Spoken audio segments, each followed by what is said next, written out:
Welcome to SUSECON Digital 2020. This is session ID HOL-1113, a basic intro to Cloud Foundry. My name is Dwayne Sims. I'm a SUSE sales engineer based in Raleigh, North Carolina. I've been with SUSE about 2 years. And this is actually my second SUSECON that I've got to present at. So thank you for attending here today. My co-presenter was supposed to have been Lewis Paul, and since this was going to be a hands-on session, Lewis and I were going to kind of tag team on this and be able to help folks get through the whole process. But since we've gone digital, this is turning into more of a demo. We'll talk about that more in a minute, but Lewis is a cloud architect at SUSE. He is an absolute master at the Cloud Application Platform. He actually came from Staccato, where this was originally developed at, when this originally got folded into SUSE a few years ago. So he is part of that team that came over from Staccato, and he knows it really, really well. So we'll want to thank Lewis for agreeing to help us with this session. Had we been doing it online, he would have been part of it. I also want to give some attribution to this whole session. The folks at Engineer Better, they're one of SUSE's partners. They came up with this entire tutorial. It is all open source, which is wonderful. You can go out to the CF.org website and actually go through the process yourself. I did this a few years ago, and I just found it amazing because I learned so much from the process of going through it. And that's why we've adapted this into a session that we present at SUSECON. So would urge you to take a look at it if you get a chance and go through it yourself, or you can use the information here today that you're going to get to go through the process yourself. You'll learn a lot through going through it yourself. I certainly did, and I would urge you to do the same. Let's look at the agenda. So again, this was originally planned to be a hands-on, so you would be given a system and connected to the internet and being tied into your own session on the Cloud Application Platform. That was the whole plan behind this thing from the beginning. We were going to take you through the labs and let you work through them and do all that stuff. But since this has changed a little bit in the digital world, since we've had to do it this way now, this has changed a little bit. So what this is you're going to see here, we'll talk a little bit about Cloud Foundry and the Cloud Application Platform. We're going to go through the first 4 labs and kind of walk you through, and you'll get to see how this all works together. And then we'll also be taking a look at Cloud Foundry and your organization, how you might use it. And then there's an extra credit lab that we're also going to show you how to do, and that's going to be labeled, I believe it's labeled Lab 7, which is the same numbering scheme that the Engineer Better folks have used. And then we'll also show you a bunch of links where you can get more information later on if you're interested in learning more about Cloud Application Platform. So why did they call this whole system Cloud Foundry? Where did that name come from? Again, keeping in mind, Cloud Application Platform is SUSE's name for this, and then there's also the term Cloud Foundry. Well, Cloud Application Platform, SUSE Cloud Application Platform, or SUSE CAP, is SUSE's implementation of Cloud Foundry. Why do they call it Cloud Foundry? Well, this basically lets me go and in the same way that a factory would work, it allows you to build cloud native applications built out of raw materials, which are basically code, and then you have products come out on the other end that are actually applications, web-based applications. So that's the whole idea behind this, and the idea is to do it in such a way that we automate a lot of this process and take away a lot of the torture that typically developers have to go through when building and testing their apps in the cloud. We want to make that really easy for them, and so make them more productive is the whole idea. So what do we have here? Well, we have sort of this wall between the dev people and the ops people, right? The dev people are trying to work as fast as they can and build applications as quick as they can, get them deployed and get them working. Of course, the ops people are trying to make sure that we get applications deployed that actually work. And so they're not so much interested in speed, they're more interested in stability. So what we try to do with Cloud Application Platform is kind of bring these two folks together that are on the opposite sides of this wall so that they can work together. The ops people can do what they do best, which is provisioning, setting things up, getting things ready for actual users to use things. And the dev people can develop code and really quickly deploy that code and not have to know a lot about how the operation stuff works on the other side. That's the kind of the beauty behind the whole system. So what is Cloud Foundry? Again, Cloud Foundry is an open source cloud platform as a service, which developers can use to build, deploy, run, and scale applications. Sounds a little bit like Kubernetes, but actually deploying applications into Kubernetes is not always the simplest thing in the world. That's the really cool thing about Cloud Foundry is it sits on top of Kubernetes. It gives you this whole system for easily deploying applications into a cloud. It really takes care of all that packaging for them. The developers get to focus on building application code and being able to interact with services. That's basically all they have to do. The platform really does all the rest, the scaling and the HA, disaster recovery, all those really hard pieces that developers don't really like to think about, the platform does for you. And so you can actually set that up so that it makes it really simple to deploy those applications in the cloud. So what is the Cloud Foundry Foundation? Cloud Foundry is made up of a number of certified distributions. There are 7 of them right now that actually work with the original specifications of what Cloud Foundry is, and they've implemented their own way. Again, probably the most popular of these today has been the Pivotal distribution, which is based on virtual machines. IBM has another. It's really a cloud service. And now SUSE has one as well. SUSE's Cloud Application Platform is a version of Cloud Foundry that runs on top of Kubernetes. So it's a little bit different in the way that it's deployed. But anyone can actually go and build a version of Cloud Foundry and just get it certified. And so, of course, the Cloud Application Platform from SUSE is a certified distribution.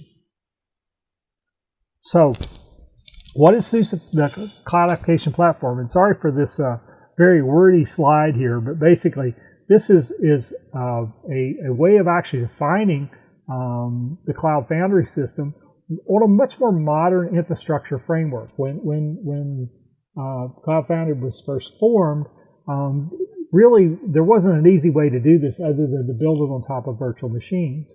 And so that's the original way that it was built out. When the folks at Staccato came along and they actually decided, hey, we're going to build this on top of Kubernetes. We're actually going to build it on top of containers from the very beginning. And that's really what the SUSE CAP platform really is gives you that ability to run Cloud Foundry on top of Kubernetes using a lot less infrastructure to make it work. So I can actually stand one up very much more quickly. And I get to take advantage of the Kubernetes that is running underneath. If I have other containers that I need to run inside of Kubernetes, I can do that right alongside the CAP that's running there as well. So I have that ability.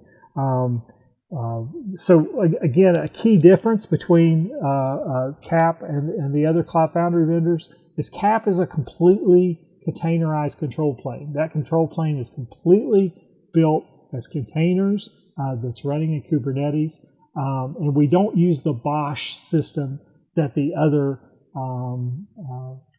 Cloud Foundry systems tend to use. So you won't have to learn how BOSH works when you're using SUSE's CAP product. So some of the CAP terminology that you're going to see, we wanted to try to define some of these things for you, so they're all in one place. So as you hear more about them, you'll be able to define them. You'll hear this term control plane come up a lot. This is all the infrastructure nodes that you need to operate the CAP product, or really any Cloud Foundry distribution would have to have a control plane. Our control plane for CAP is containerized. It all runs as a series of containers. If you were looking at the one for some of the other ones, you'd find them running in virtual machines. What are containers? Well, the containers are these portable application run units. Basically, they're very small, very lightweight. They have just enough of an operating system inside of them to be able to do the things that that container needs to do. So if you actually logged into a container and did top, you'd see there's only a few processes running inside of it. So they're very lightweight. They spin up very quickly. They also can be torn down very quickly. But they tend to be ephemeral. That I can build containers as I need them, and then tear them down as I need to. Kubernetes is an orchestration system originally developed by VMware.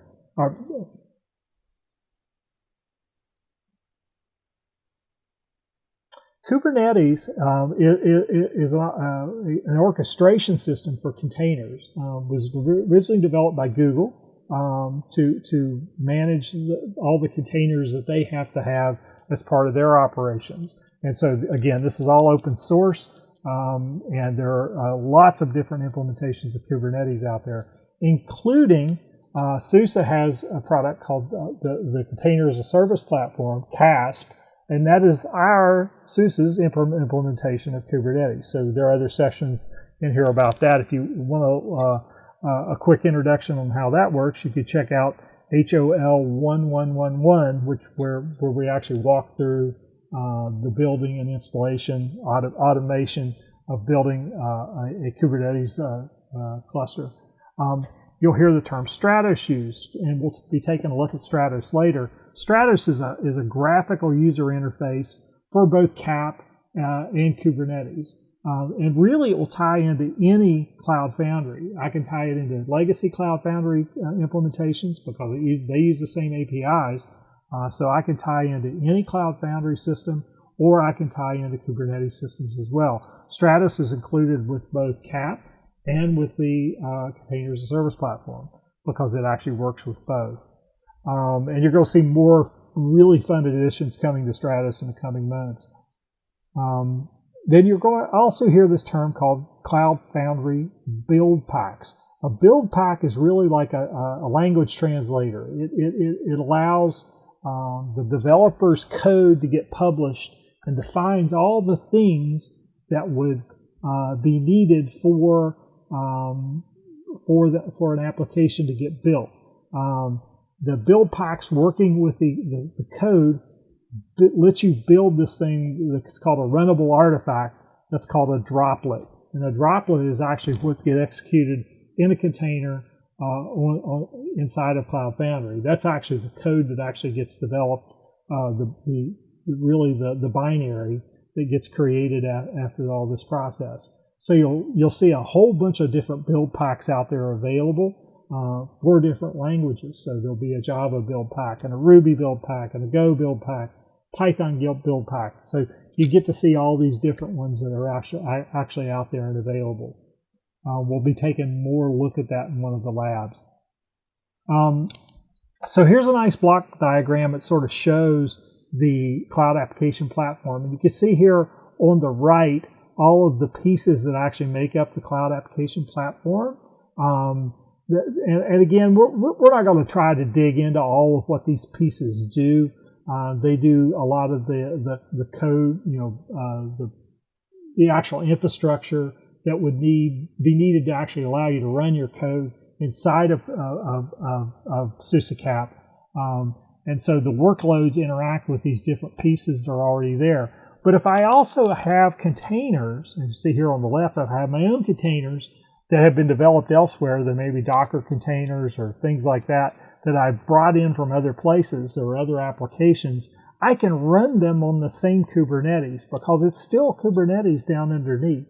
I can run SUSE Cap on top of practically any Kubernetes. So if I want to run on top of Azure, if I want to run on top of AWS, if I want to run on top of GCP, I can do that. I can use the Kubernetes services that are there. Or if I want to run on-prem, if I want to run on my own virtualized system that I've set up, I could run it on a Kubernetes running there as well. In fact, I've seen this running on top of OpenStack, on top of KVM. It can be run on top of bare metal if you need to. So really let you run it any place you want. As long as you have a working Kubernetes cluster, you can typically just deploy the Cloud Application Platform on top of it. So why this difference between SUSE Cap and some of the legacy Cloud Foundry implementations? Why did we see a need to go and change this? Well, the big difference was really simplicity. The original versions of Cloud Foundry that were built on top of this thing called the system called BOSH, and BOSH is a kind of a very heavyweight system for deploying all of the pieces that you need as part of this infrastructure for Cloud Foundry. It has a very large installation footprint, typically 12 to 27 nodes. There'd be 12 to 27 virtual machines if you're actually deploying it in Azure or in Google Cloud. So it gets pretty heavyweight pretty fast and can start to create some fairly big bills as far as that's concerned if you're doing it doing it in the cloud. And if you're trying to do it on-prem and you have to buy all these separate machines or stand up enough machines to be able to run this as virtual machines, it can get pretty daunting as well. So what we wanted to try to do with CAP is to really modernize this and be able to run this inside of very much lighter weight containers. It's also cloud agnostic. We don't really care what cloud you're running on, as long as you have a working, up-to-date version of Kubernetes there, we should be able to run on it. It should be fairly easy to get installed at those kind of places.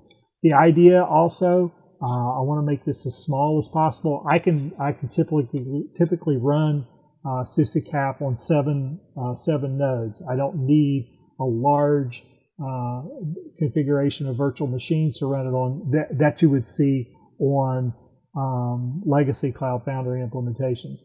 Again, 100% open source. There's no lock-in. You can run it anywhere you want. I don't care what cloud you're running it on. If you want to pick it up and run it on a different cloud, that's fine. That's the whole idea behind it. The Stratus UI that we actually include with SUSE Cap allows you to manage Cloud Foundry instances. So if you actually started off deploying on an older version of Cloud Foundry, one of the original legacy versions, you can manage that with Stratus. You can actually see those things running, see your applications running there, manage them, scale them up, scale them back, whatever you need to do using Stratus to tie into those older versions of Cloud Foundry. But I can actually use that same window pane to go in and look at SUSE Cap as well. And now we're actually supporting Kubernetes as well. So we actually have added Kubernetes management to the process of inside of Stratus. You'll hear also about Project Arini, and a Project Arini is actually something, it's part of Cloud Foundry, and allows an operator to choose whether you want to use the Cloud Foundry application runtime. It's called Diego. That's the default scheduler in Cloud Foundry and in the legacy Cloud Foundry.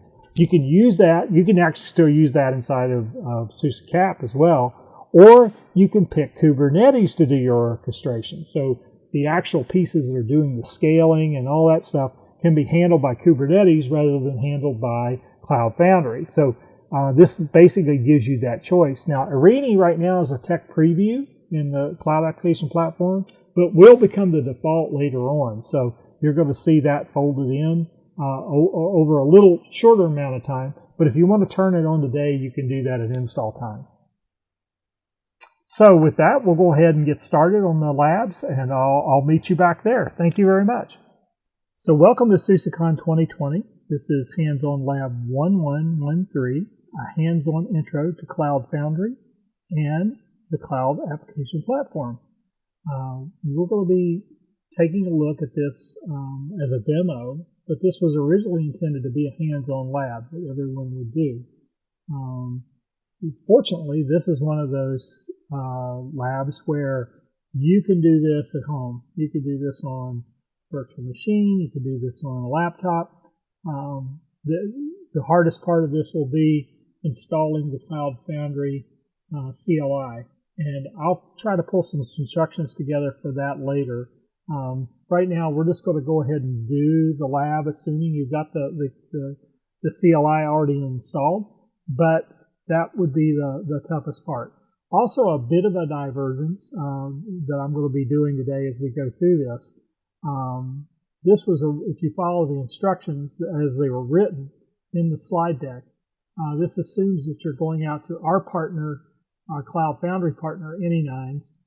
Any9s actually has a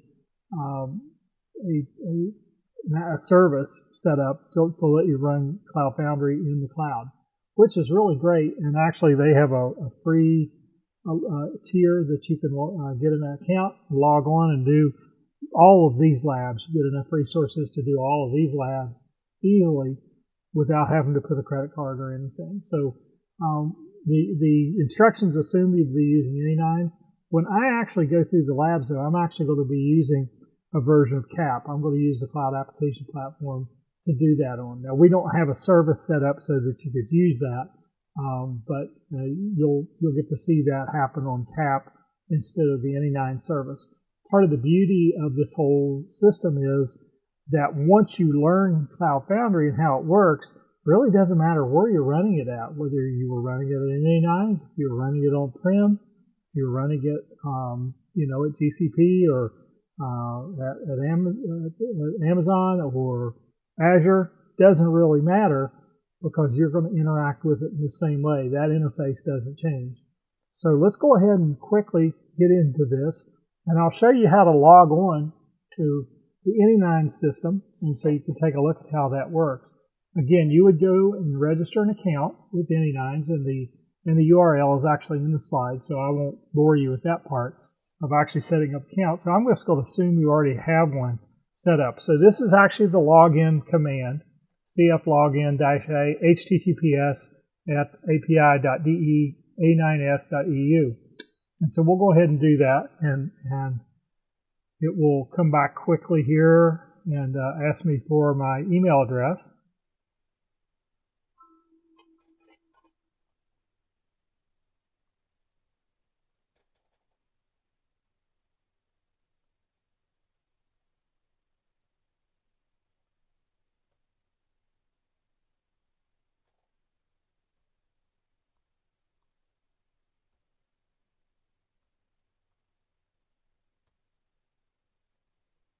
If I can type well, we will authenticate. Now it asks me what space I want to run in. I could choose any of these right now. I'm going to go ahead and just use test for this. And there's actually my endpoint where I'm actually logged in at. And you can see that I have that. If I do, just to execute something, make sure we're in good, I can do a CF target. And I will get back some information from Cloud Foundry that asks me if, tells me about my logon efforts and what my space and org are. So there you have it, and we'll go ahead and go on to the next step. So if you're following along in the slides, this is slide number 21. We're going to be doing lab 3. This is about getting help with the CF command line. The big help here is to type CF help -a, and this will tell you more than you ever cared to know about what's going on with the CF command line. Everything in here is documented, and you can pull information out on anything. So let's just go do one of those. We'll say CF, let's say some command target --help, and then I can get information all about CF target, how it works, what organization and spaces may pop up. those kind of things. That's how you actually wind up getting help. The very first command we're going to be issuing is CF push, and let's just look at that one.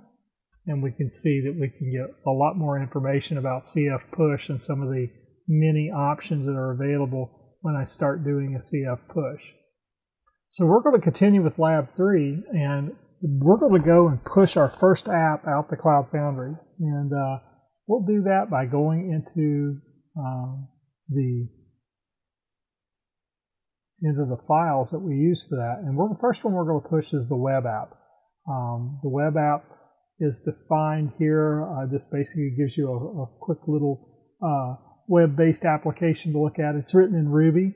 These are the manifest files and the source code files for the web app. And to actually push this, and again, let's do our CF target here first. Make sure that we're logged on properly, and we see that we are. I'm actually using SUSE Cap X2. That's the cap that's running out in the cloud that we're actually using. And to make this happen, all I do is do a CF push. And this basically takes care of compiling my code, getting it into shape so that it's ready to be deployed, and goes through the process of actually deploying the code once it's compiled. So this is where the magic comes in of Cloud Foundry. Give it a second here to finish up.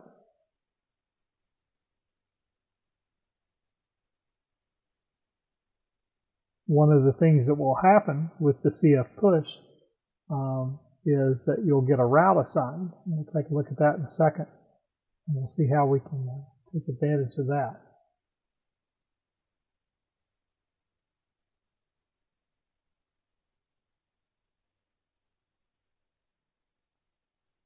And we now have a running app.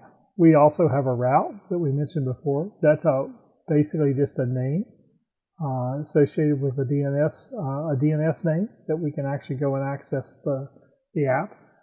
If we do CF app web app, we can find out more about this application. The CF command will actually go and let us take a look at that. And we can see that that's out there. It's using 1.2% of the CPU that it's allowed. It's using 82.4 megs of disk space and 21 megs of memory. So this gives us a good step into what's actually going on with our application.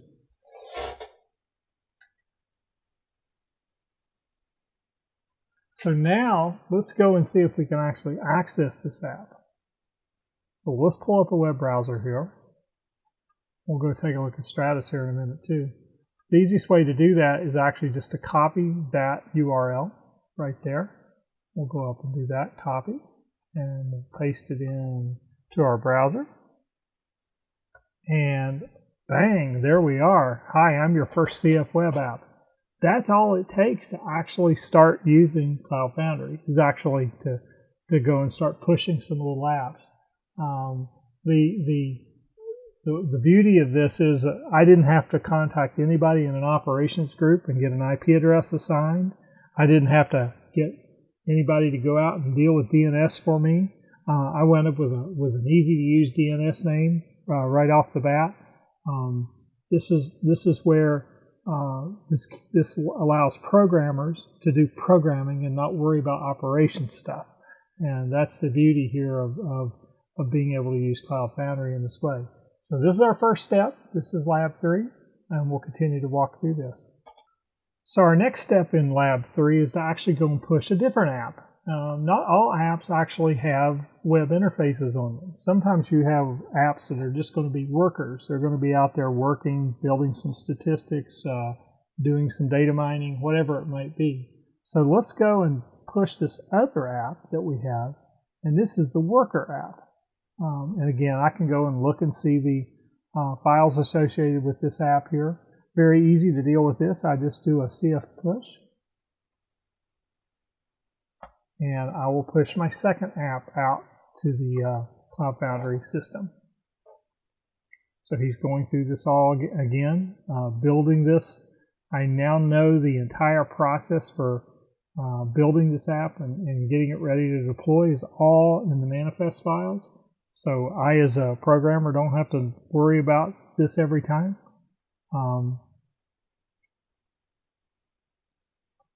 So it's going through the process of doing the push out here. A few more seconds.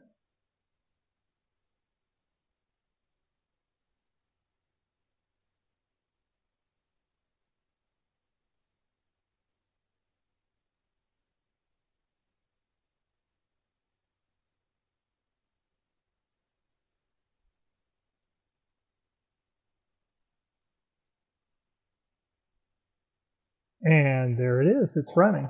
So we now have a running app here. Again, I can do CF app, oops.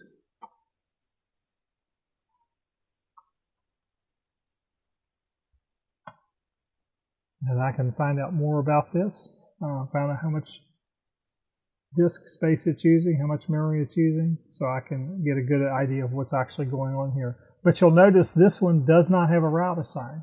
It's out here working by itself and doing things for us, and we can get more information about it. What if I was having some problems with this app and I wanted to find out more about what was going on with it? I might want to look at the logs. So I can do CF logs, worker-app,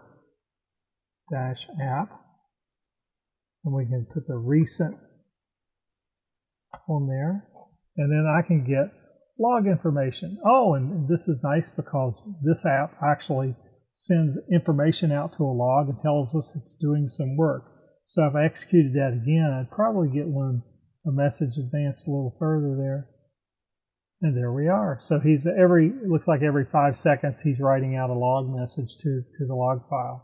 So we can get a good idea of actually what's going on with this app. So now that we've got our two apps running here, if I do a CF apps, whoops, if I do a CF apps, I can get information about the apps that I have started out here in this space. Now there's some other apps out here I didn't start. These are actually part of the system that was running, but my two apps are web app and worker app. So I'm going to go ahead and stop those two. I'm going to do a CF delete, and I'm going to stop the web app first. And I'll say yes, I do really want to delete that. And then I'll do a CF delete worker app.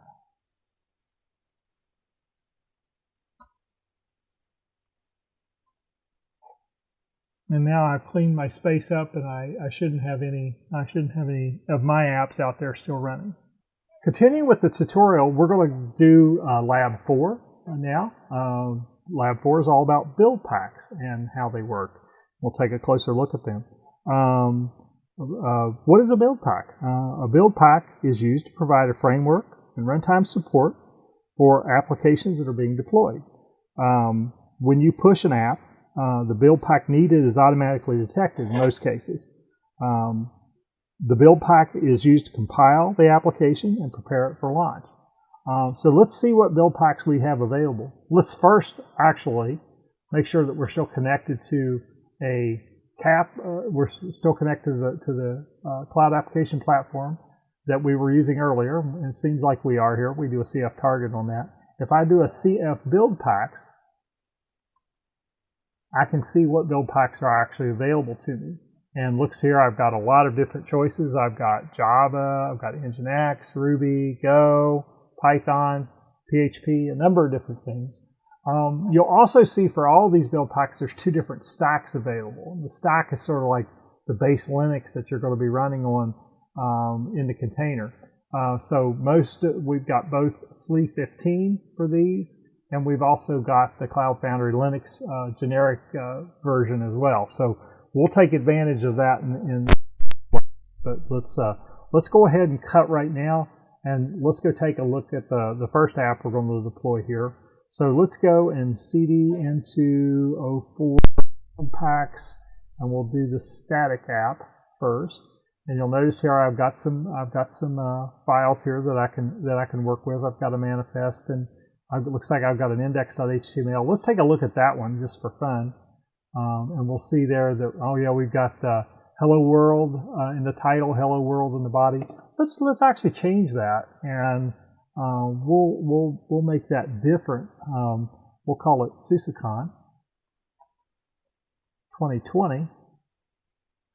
And just see what happens when we push it with this modified version of the HTML.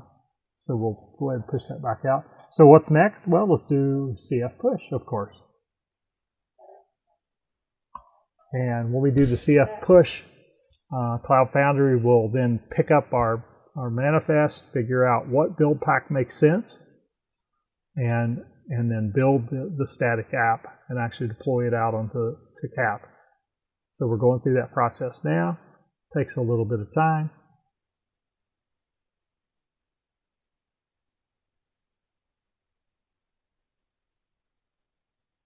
And we've actually got it deployed. So I can now go and take a look at that further by doing CF apps, static app. And I can get more information about what's going on with it. You can see how much memory it's using, how much disk space it's using. I can also get the route. That route can be important later on. And I can also see what build pack it actually wound up using. And here you can see that that's the static file build pack. That's the one that was actually picked to use with this particular app. And so that makes pretty good sense. Something else I can do with my app once I've got it deployed. Let's just say maybe I was having some problem with this app, and I was having some issue. Well, I can actually log into the app. I can actually SSH into the app. If I can type.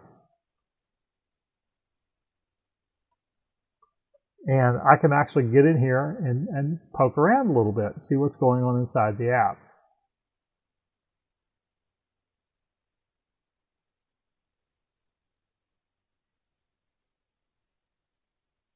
And now I'm inside. I could say, do a uname, mind to say. And I can figure out what kernel I'm actually running on, what's actually happening there. I could run top, which I commonly will do. I can see what all processes are running in here, and not many. I mean, this is pretty small. There's not a lot of things actually happening inside this container. So that would imply I could probably run a lot of these containers on a single system because they are so lightweight in what they're doing.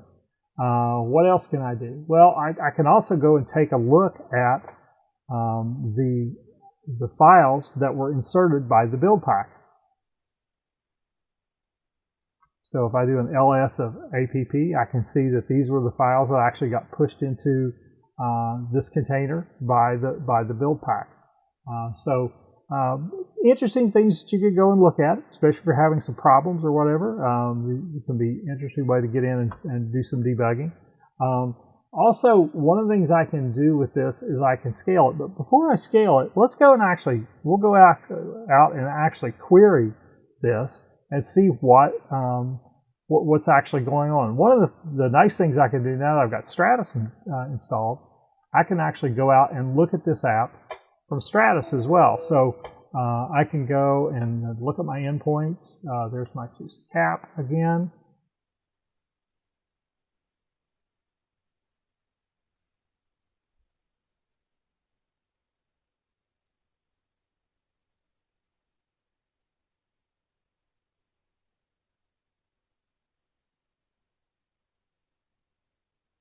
And there I can see that my static app has actually been deployed out here. I've got one instance of it running.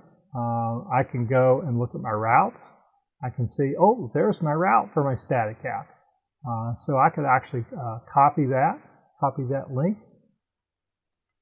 And then if I want to go over here and actually go and take a look at it, let's go see what we actually There's my Hello SUSECON 2020. How nice. And you'll notice up in the title, we didn't change the title, so it still says Hello World up in the title, but SUSECON 2020 is down in this part, in actually the body of the HTML. So again, I can take a look at this in both ways. Kind of interesting to take a look at. Let's go back and look at, we'll go back into summary here, and that's the static app again. Let's go back to command line for a second.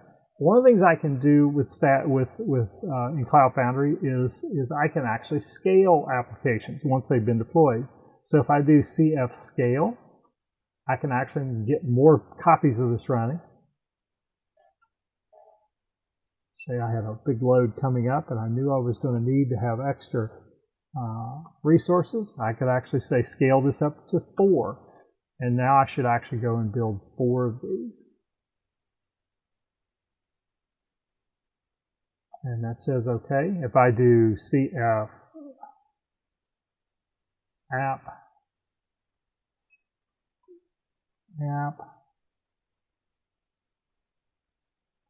I will get more information. I see now I have 4 instances of this running. And again, if I go back to Stratos, I now see I have 4 instances running there as well. So I can scale that up, scale it back, whatever I need to do. Let's go ahead and scale it back down. Again, go back to the command line for a sec. We'll do that, and we'll just take this back to 1. And we should scale back down. Again, go to Stratus again, take a look, and we should be back to 1 instance again. You see that actually changed very quickly there. Now I'm ready to delete my app. I don't need this one anymore. We're going to go take a look at something else. But how would I do that? Well, I could do a CF delete to the command line, but I could also do this from Stratus. Let's do it from Stratus this time. We'll go ahead and do the delete here. It's asking me if I want to delete the routes associated with the app. I do in this case, and I'm going to go ahead and delete that and close. And now that app is gone, and so I don't have it anymore. If I go back to the command line, if I do CF app static app, it should come back and say I don't have anything that looks like that, and that's the case. So that's it for this section of Lab 4. We can now move into the next section. So continuing with our build packs lab, let's go take a look at another build pack possibility here. We're going to go take a look at an app called the Mixed app. So we'll CD into that directory. And again, we can see there the manifest and the index files. We've got an index HTML and an index.php. So it looks like both types of files are there and available. So let's go ahead and we'll do our standard CF push to push this particular application out to CAP. And that's going on right now.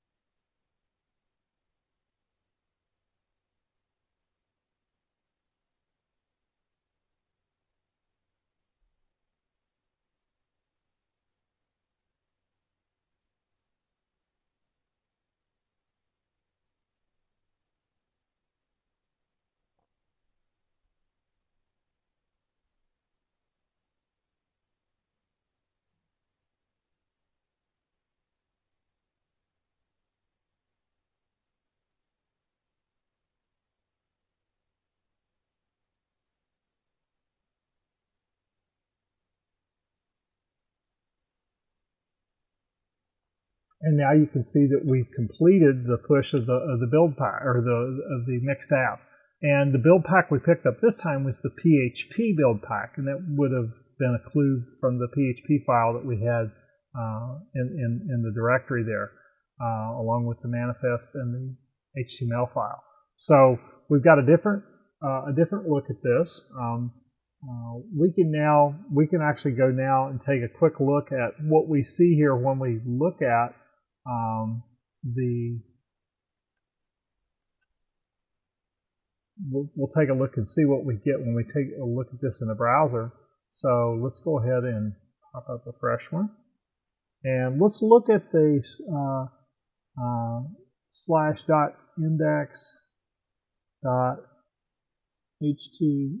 /index.html.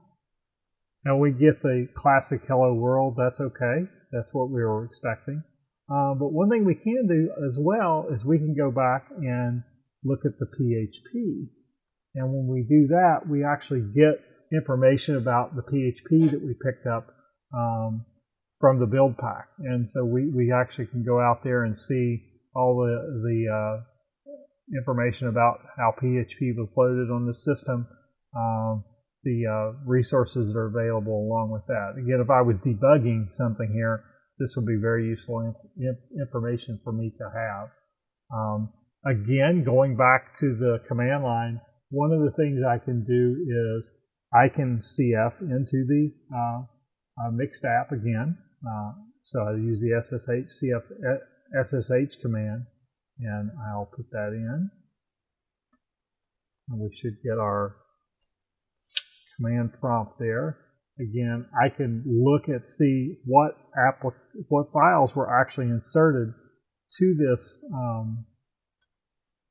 this container by the build pack, and here I see the PHP files that we picked up, as well as other things. Notice there we also have logs, and the easy way to get to those logs, the best way to get to those logs, we'll go ahead and exit out of this, is actually with a CF command. So I can actually do CF logs mixed app -- recent, and I can actually see the information that was actually put out in the log. So if I'm actually trying to track a bug down, or if I'm trying to do while I'm doing some development, I need to have information about what's going on in the app. As things are getting logged, I can actually go out and take a look at those as well. Just like we saw with the worker app before, I can get information about what's going on inside that app.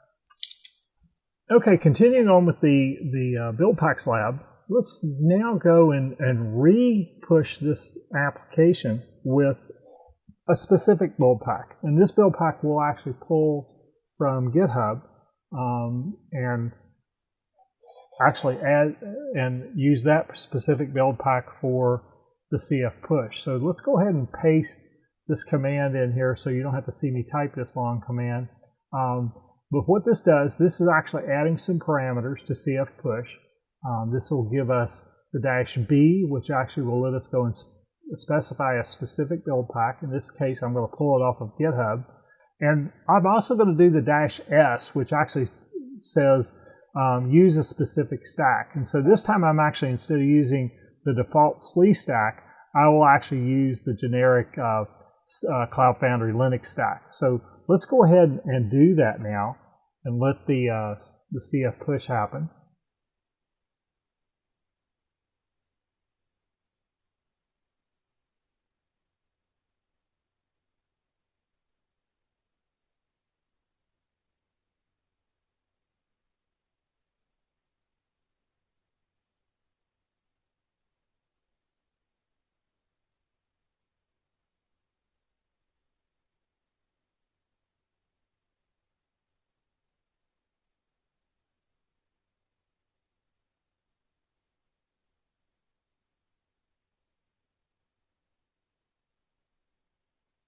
And you can see now we've actually completed that. Again, we're still using a static file build pack, but we are using a different stack to do that on. So again, I can go out and again look at my routes that I've got here. The route, I don't believe, changed at all, which is good. So we can copy that and go back to our browser and paste this in. Let's go ahead and do that, and now let's go and look at the index.html, and we should see the same thing we saw before, which is great. So now let's go ahead and then put in the PHP now for this one. And this case is different. I'm not actually getting that status page I got before, but it actually wants me to pull down the file itself. So this static file build pack that we pulled off of GitHub acts a little different than the one that we were using by default. So you can see some differences there. We won't actually download that, but gives you an idea of what else you can do. Again, I can go back and SSH into my build pack again. I believe I can just pull that up here, and we can SSH back into our container. We'll do an ls of app this time, and we'll see we got different files that we got pushed in. When we used this other build pack, the different build pack, we actually picked up different things and actually stuck those into this container from that build pack. So you can see how this can change a bit. So to finish up this lab, what we want to do now is delete our apps that are out there. So let's go ahead and do that. We'll delete, do a cf delete of mixed app. And we'll go ahead and take care of that one. And just to make sure, I want to make sure that it's gone, we'll do delete on static app as well. I think we already got that one, and so it may not. No, maybe we did have one left. Nope, it wasn't out there, so we didn't have to delete that one. So now we've cleaned up after ourselves. We've looked at some build pack info here, and we can see how to change build packs and how they can affect our application depending on which build pack we use. So now we're continuing with the next lab in our Cloud Foundry intro, and this is Lab 5. This is slide 34 in the slide deck if you're following along. And we're going to be doing the lab on resiliency. Cloud Foundry has mechanisms to make sure that your apps, once they're deployed, will stay up and running. It will if there's a crash, it will make sure that they come back up. We're going to be taking a look at that and see how that works. So let's go ahead and get started. We're going to go into the 05 resiliency area there, and we have an app called the Imperfect app. And so the Imperfect app is one that has the ability to let it die. Great, and we can see then that it can get restarted. Now this is a Ruby app, so it will be pulling in the Ruby build pack, as you could imagine. So let's do a cf push, and we'll let the app get deployed.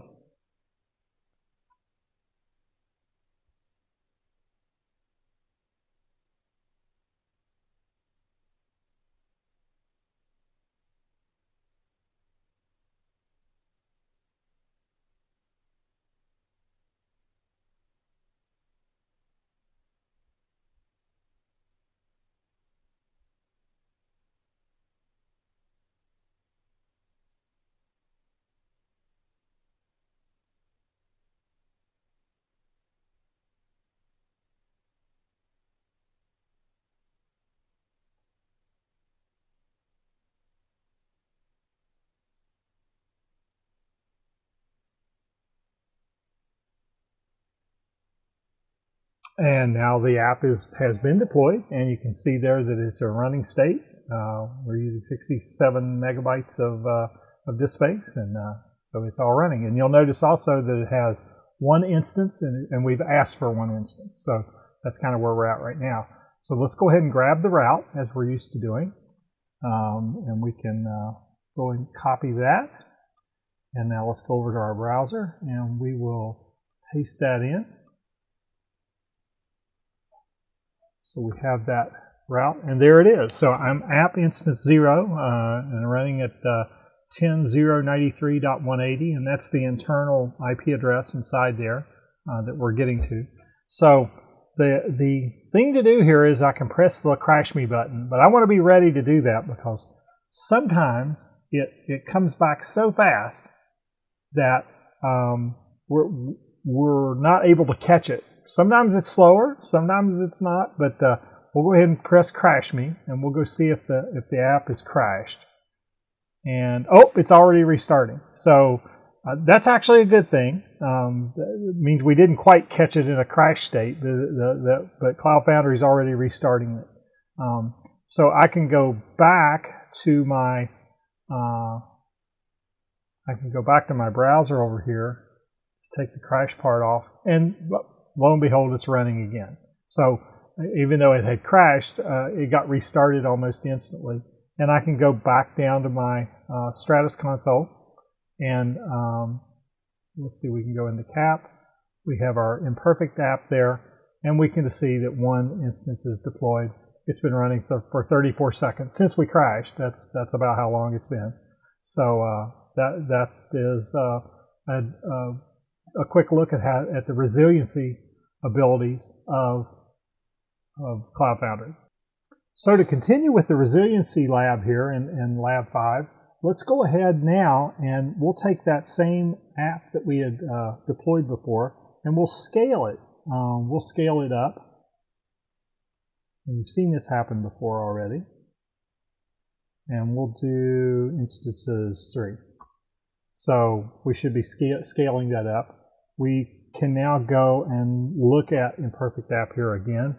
We should see 3 running instances of our little app that we've deployed. So now let's go back to the browser, and we'll go here again, and we will see what we're doing. And looks like we are still running on app instance 0, but if we press the Crash Me button, we should be able to, coming over here, we probably are going to wind up on a different instance. Well, we did. We wound up on instance 2. If we crash him, we should then wind up probably on instance 1. Or we might be back on 0 for that matter. But we went on instance 1. So you can see what happens, Cloud Foundry keeps restarting those instances. Let's go back and we'll query again from the command line about what's going on here. And we have 3 apps running again. And you can see that app 1 was the last one to use any CPU when we hit our page there. So you get a good idea of how this all works. Our next step, of course, in this lab is to clean up after ourselves. We can do that from either in Stratus, or we can do that from the command line. Let's do it from Stratus this time. We'll go into Cloud Foundry, we'll go into CAP, we'll go to Imperfect App, and we will delete it. Clean up our URL, our route, and we are all cleaned up. So, very good, and we'll press on to the next lab. So now we're ready to work on lab number 7. Lab number 7 is the stateful app, and this is all about dealing with state in our applications. Many apps we want to make sure that they can retain some of their state if they get restarted, or there's extra instances made, that we want to be able to make sure that state can be passed between the instances. So this was actually intended to be a sort of bonus lab for the hands-on session of HOL-1113. We had sort of created this one so that and added it into the program so that if folks got done a little early, they would have something else to work on. We originally thought that the previous labs that you've seen would be probably enough to fill the time slot, but we went ahead and did the work around this one too, so that you could take a look at it. I do want to urge you, if you get a chance, do this one, because it's very interesting. I found it to be one of the most interesting ones that I got to do when I was first getting into this. And again, it was one of those light bulb sort of ideas. When I saw it, it's like, this is so cool. So anyway, let's go ahead and jump into this. Again, we're on slide 44 in the slide deck, if you're following along with that. And we're going to be dealing with lab number 7. So let's take a look. Well, a big part of this is actually, well, how do I do state? Well, one of the things is we could take advantage of services in Cloud Foundry. And what services do I have available? Well, the way I can find that out is by typing the command cf marketplace. And it will tell me all of the different things that I actually have available to me in this Cloud Foundry setup. And this one is not too bad. It's got several things already defined. If I need a Postgres SQL database or a MariaDB database, I've got one there, Redis, MongoDB. So I've got 4 different databases that have been set up. Lots of different services could be created and installed into a Cloud Foundry. This is kind of a demo system, so it doesn't have a lot, but it's got a few. And so we can actually take a look at that. Now we're going to be using the Redis service here. So let's take a look specifically at the Redis system. Again, I'm going to do that CF Marketplace again, but this time I'm going to specify, tell me about Redis. And we can see all of the various services. Now, if you do this out on any9s, one of the things you're going to see out there, some of the services out there are paid for, that you have to give them a credit card to actually be able to access them. And then they have free services as well that are pretty, the free services are pretty limited in what they can do. But that's for the demo that we're going to be setting up, that's quite all right. If you're following along on the slides, it says create a service. We're going to be doing a create service of something called the Redis Single Nano, which is a really small Redis instance that I can actually tie into and actually start. And it's pretty small. It doesn't give you a lot of resources, but again, for the little demo that we're going to do, that would be fine. The one that I have here, the SUSE Cloud Application Platform that I'm actually working with right now, it actually has a bunch of different things defined. They're all free because this is all internal. We're not really running a service or anything for the public, so we're not charging anything for any of these. But I'm going to go ahead and set one of these up, and I'm going to do this with another CF command called create-service, and I'm going to do Redis. And the type of Redis that I'm going to do is I'm going to pick one of these. Let's do 5-0-7. Nope, typo. There we go. And then I've got to give it a name that I can refer to it as. So I'm going to call it My Redis. And I should be able to get that going here. And you can see there we've actually gone ahead and we've started that Redis. If I go back in and actually do CF services, you're going to see 2 things pop up there. There's one that's My Redis. That's the one that's actually got a create process. And there's another one out there that's called P-Redis. I don't know where that one came from. Somebody was playing around. They said the delete failed. I'm not sure what happened there. I don't want to mess with somebody else's stuff that they may have gotten in here and playing around. So I'm going to leave that one. So we'll just worry about the My Redis. One of the things you can do, this does take a little bit of time, so we can actually start a watch of CF,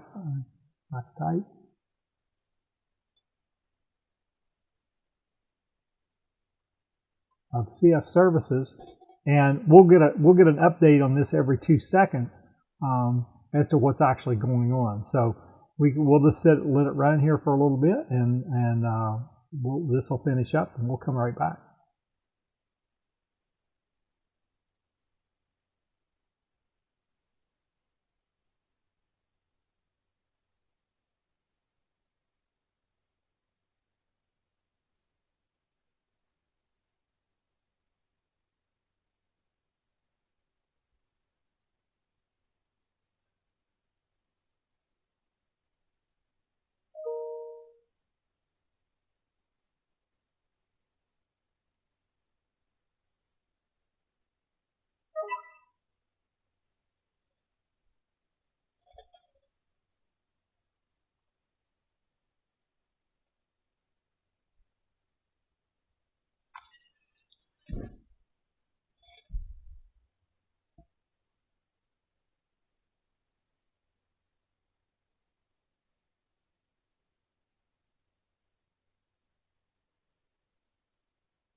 And it looks like our create's successful now. I'll go ahead and drop back out of this. Let's just do the CF services again. And we should see our create was successful. Create succeeded. So we are in good shape here. Let's go ahead and hit the next step in this process. So what I have to do is I want to go and take a look at my app that I'm actually going to be dealing with. It's the one that's going to be using this service. And I'm actually already in that directory here. And we take a look here. We can see this is a Ruby app. I've got a config.ru and the gem file. And so I can see all that stuff. So one of the things I'm going to go ahead and do here is I'm going to do a CF push on this. This is where normally, as we're, as we have been doing. So we'll do the CF push. But I'm going to put a parameter on here. And I'm going to tell it, don't start. So just push it, but don't actually start it. So what we're going to be basically doing is setting up the framework around this. And so it will kind of create it, but it won't actually start it up. So we can see now that it's done the create, and its state is down. And that's what we actually wanted. So now we're going to actually do something to actually tie the Redis that we created before and the app that we just created. So we're going to do another CF command. We're going to do a bind-service, and we're going to now bind the service to the app. And so we actually put the name of the app, which is stateful-app, and we're going to do it to my Redis. And we should be able to tie the two of them together. So we're in good shape there. We've actually got that now bound together. And now we can go and start the app, and it should be able to then go out and grab its data source, which is going to be the Redis database. So let's go ahead and do that. CF start. And we're going to do stateful-app. And we should start up. And then this is going to take a little longer because now we're going to go through the process of actually pulling in the build pack and everything as we've seen before. So we'll let that go ahead and run.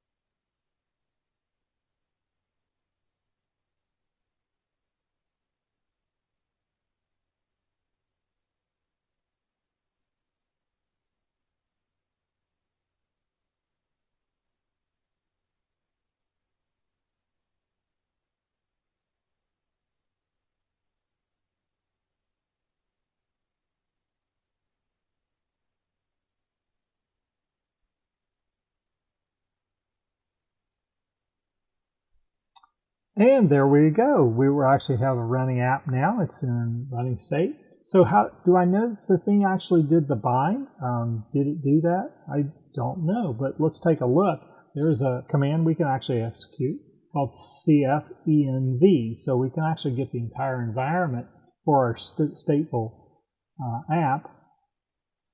And we can take a look at that and let that come back. Now what we're going to go back here and be looking for with this is actually this thing called vcap services. And we'll see that the Redis database is defined. So we see where that's actually running at, all the information about it as it was put in place, what plan it was under, all those kind of things are actually defined there. So it looks like we're in pretty good shape here at this point. So one more thing to do. Now we need to go see if the app is actually running. So let's go back and grab that route that we defined back up here. So we have the stateful app defined here. We can go ahead and grab that. And let's go take a look in our browser. See if this thing will actually let us talk to it. Ah, there it is. So this is kind of cool. I'm app instance 0 running at 10.244, 5.44. If I reload this, it tells me how many times that it's actually been doing it. So it's keeping track of the number of times. Now, this is kind of neat. If I go back and let's say restart this app, and I can actually issue a CF command to do that. If I do a restart, state, app. So I'll now stop this and restart it. Takes a bit of time.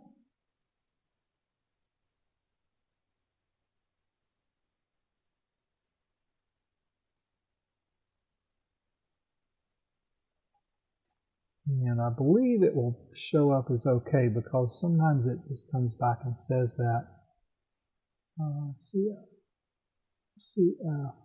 app.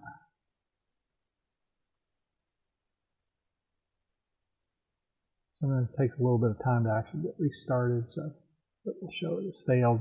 It's really, and this time it's not going to work.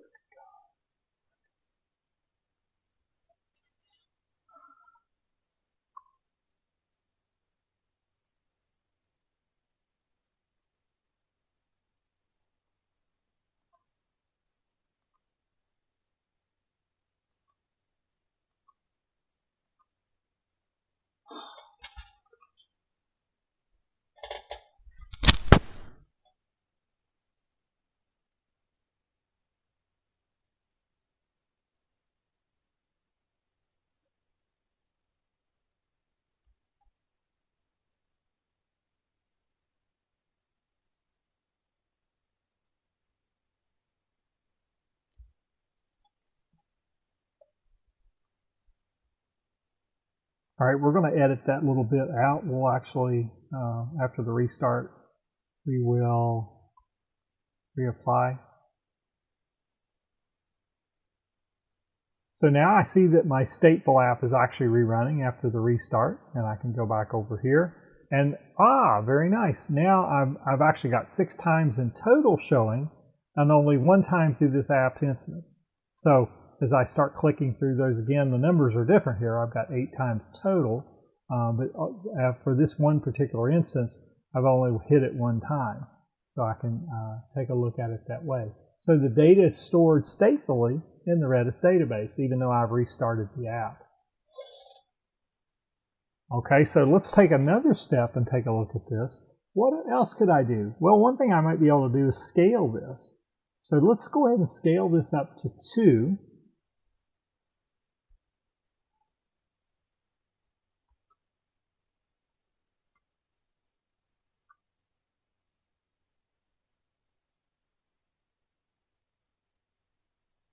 And we should be in good shape there now. Take a look at that. We should now have 2 of these running. And we do. How nice. So now we have 2 of these apps running. So if I go over here and start hitting this again, there we go. I'm actually load balancing across both of them. So I'm hitting 0 a little more than I'm hitting 1, but you can see them both clicking through. So I've hit the 0 instance of the app 8 times. I've hit the, let's see if I can go grab it. I've hit the number 1 instance of the app 4 times, and I've done it 17 times in total. That including before before we did the restart. So we've got a number of cycles through this, and the Redis database is actually keeping track for us of what's actually happening. So pretty fun thing to do. Well, so what happens if, let's say, I stop this and unbound it? Well, let's go take a look. So if I do a CF stop of my app,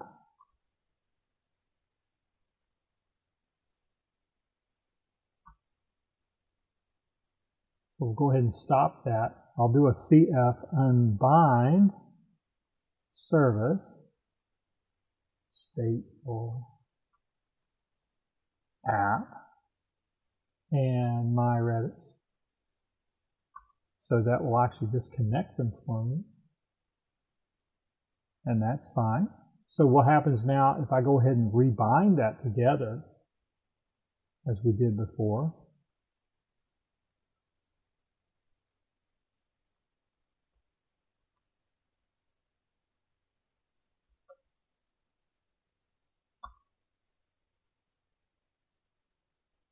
And we should be in good shape there. Let's go back and take a look at the status of my app. Should be have 2 instances running again. They're both down.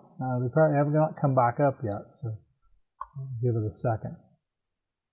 Not the fastest Cloud Foundry implementation that's ever was created. We'll give it a few more seconds.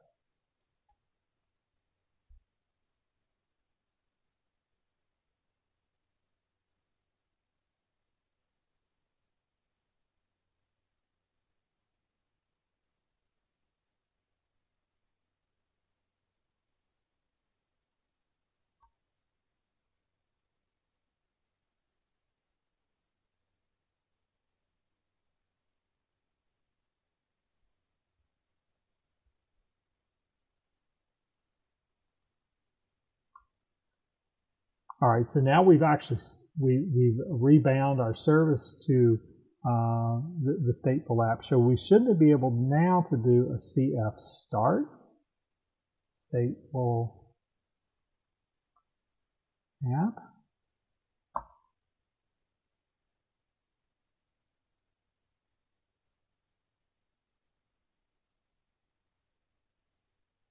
We've rebounded.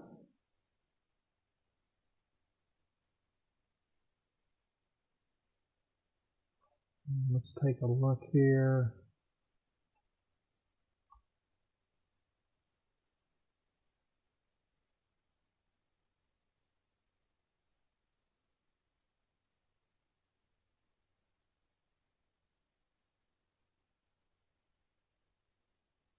Sometimes takes a little bit of time to restart.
This is a good breakpoint right here to lace back in.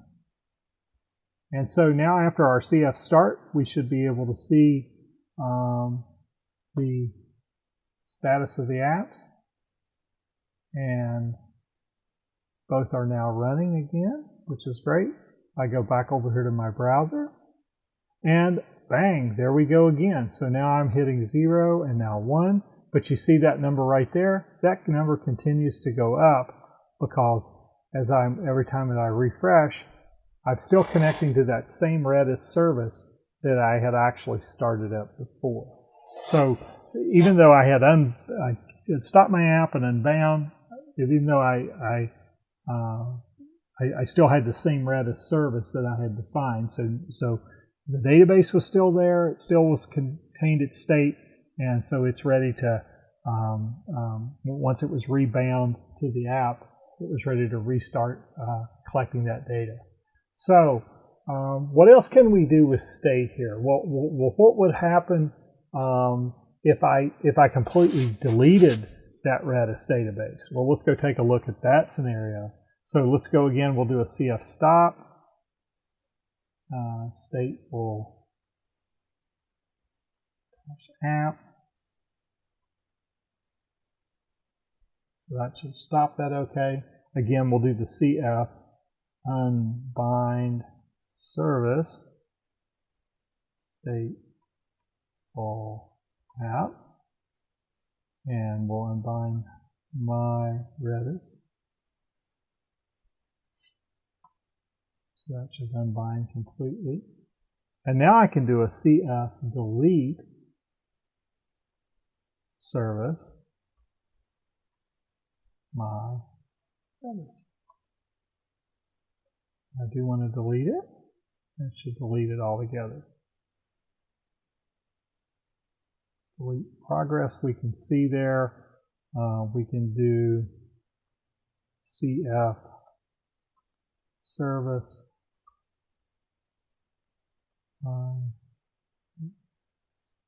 Let's see if it's actually complete, and then it looks like it's already gone. We hit a failed right there, so we should be in good shape. Let's go ahead now and do a CF services. We'll make sure that it's really gone, and it is. That Redis is still there that we talked about before.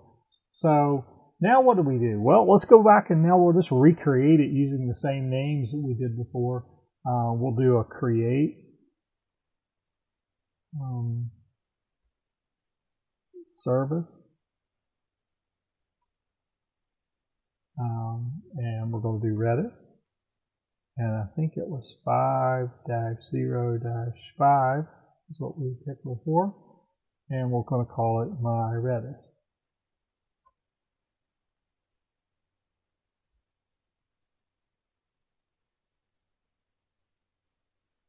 Okay, now we've got that create done. So now let's go back and we'll issue that watch command.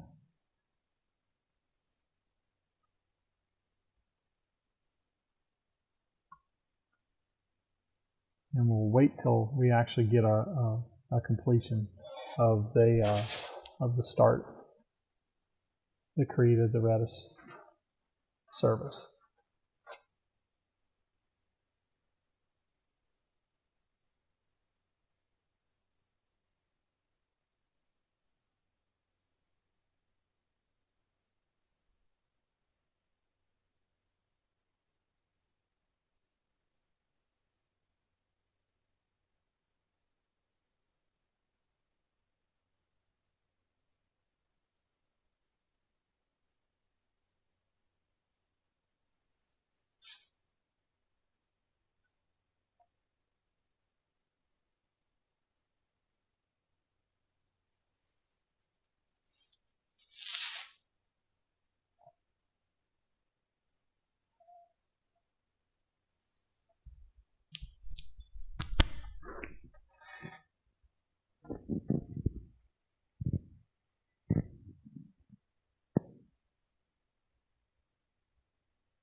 And looks like we're about done here now, so we can Control C out of this. If we go and do CF services, we can take a look and make sure that that's actually, we have those in place. And we have create succeeded, so we're back in business here. So let's go ahead now and rebind our service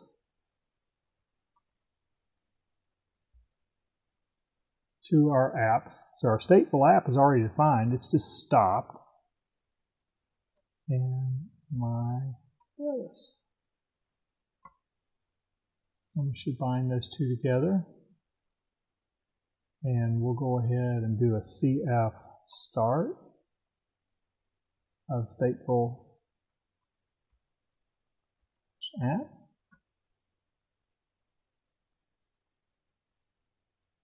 Kick that off.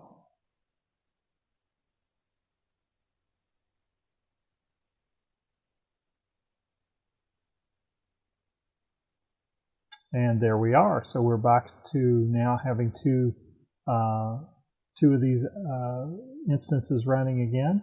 So it looks like we're in pretty good shape. Let's go back to our browser and see what happens now. Oh, wow. So at this point now we've completely lost our state that we were actually in. What we had here before was 22 times in total, and now we're back to 1 time in total. So as I go through and I hit this, I'm hitting the different ones again, I am actually restarting, I'm actually recollecting all that data.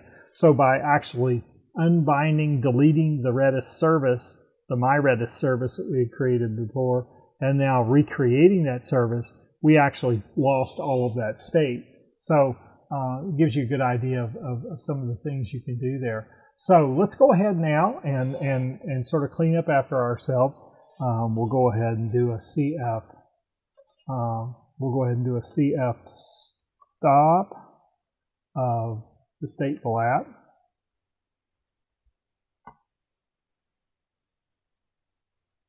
We'll do a CF unbind dash service stateful app MyRedis.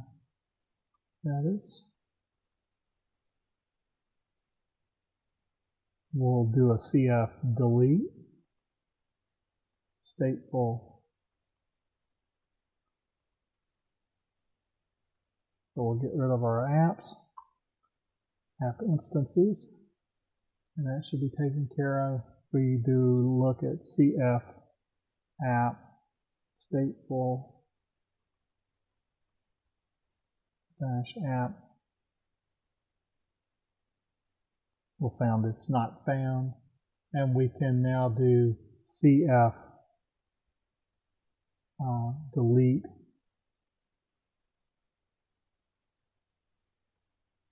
service MyRedis, and we will get rid of that too.